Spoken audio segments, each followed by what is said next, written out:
Paul Mitchell, can you make your way to the stage? Paul Mitchell is another early Tea Party member.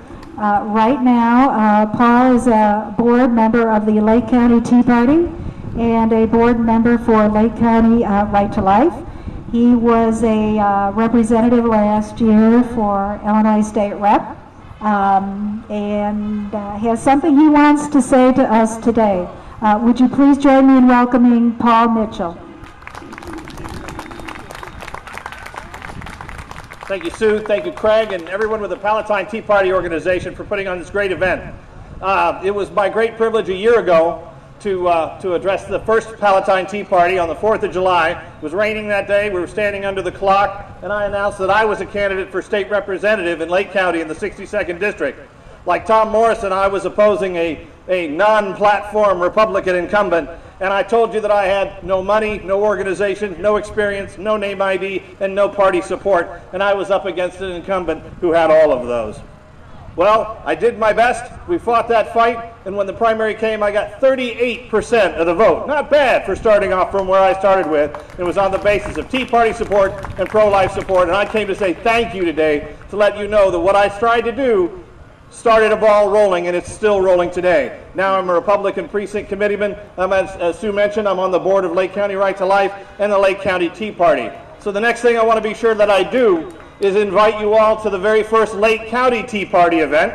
It's going to take place day after tomorrow on Monday. You all have Monday off in downtown Libertyville, the perfect place to celebrate liberty. We'll be having a large number of great speakers. We'll have Bill Brady. I hope we're going to have Joe Walsh. We're going to have speakers from 3 different political parties and a whole host of other great speakers. It's going to be an amazing event, and I hope you'll all come out to that one as well.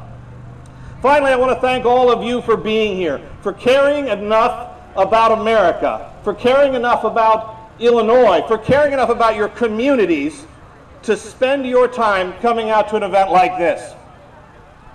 Because if we don't care, then we're going to be ruled.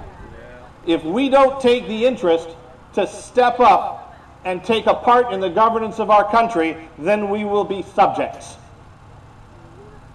And that's un-American. True that.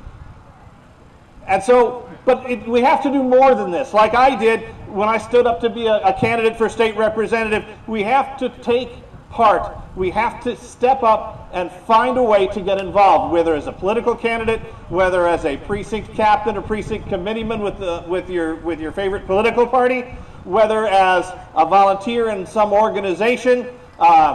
We have to find a way, whether you volunteer for a campaign for a candidate that you like, we've got to find a way to step up, even if it is, incredible as it may seem as you sit here today, that you yourself become a candidate for elective office. And you may say to me, but Paul, I don't have time. I have to work a job. I have a family. I have kids. I've got my 4 kids and my wife are here. I worked my job every day of my campaign and then campaigned in my off hours. You can do it too. It's hard, but it's important. And here's the secret, very, very rarely will you hear a candidate tell you, it's a blast. It's just a lot of fun. You meet an incredible number of really great people. So I'm here to encourage you, get involved.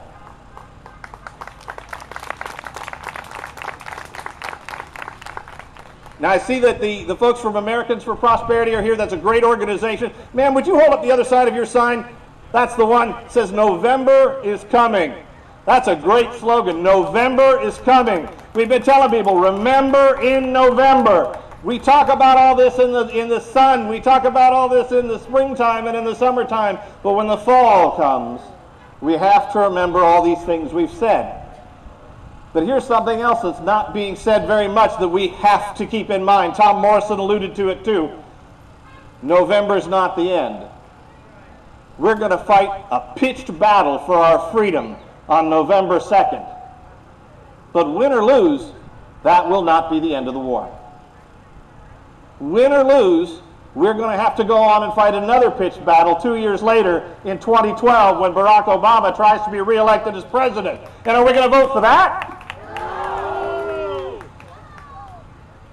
And then 2 years after that, there's going to be another pitched battle in 2014 when Richard Durbin wants to be reelected as our senator. Are we going to vote for that?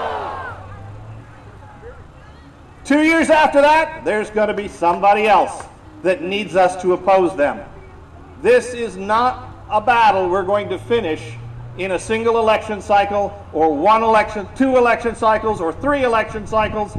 We're going to have to be committed to this fight for the long term. We didn't get here quickly, and we're not going to fix this problem quickly. The people who we're up against want to divide Americans into 3 classes. The rulers, that's them. The dependents, that's the people they give all our money to.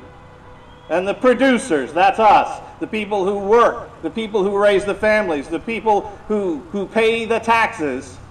And it's our task, in their view, to sit down, shut up, and pay more and more to them, so that they can give it to the dependents, who then vote them into office.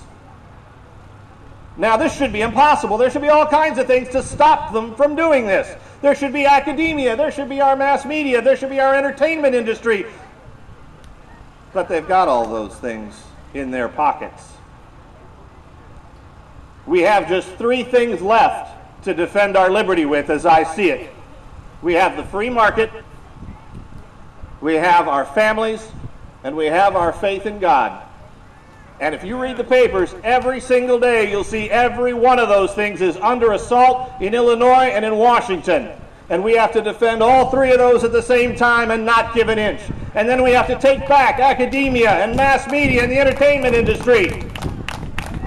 And if we don't do those things, then we're going to owe a big apology to our grandchildren. Again, thank you all for being here. I hope you're riled up. I hope you enjoy the speakers who are going to follow me, whom I'm so honored to share this stage with. Thank you again.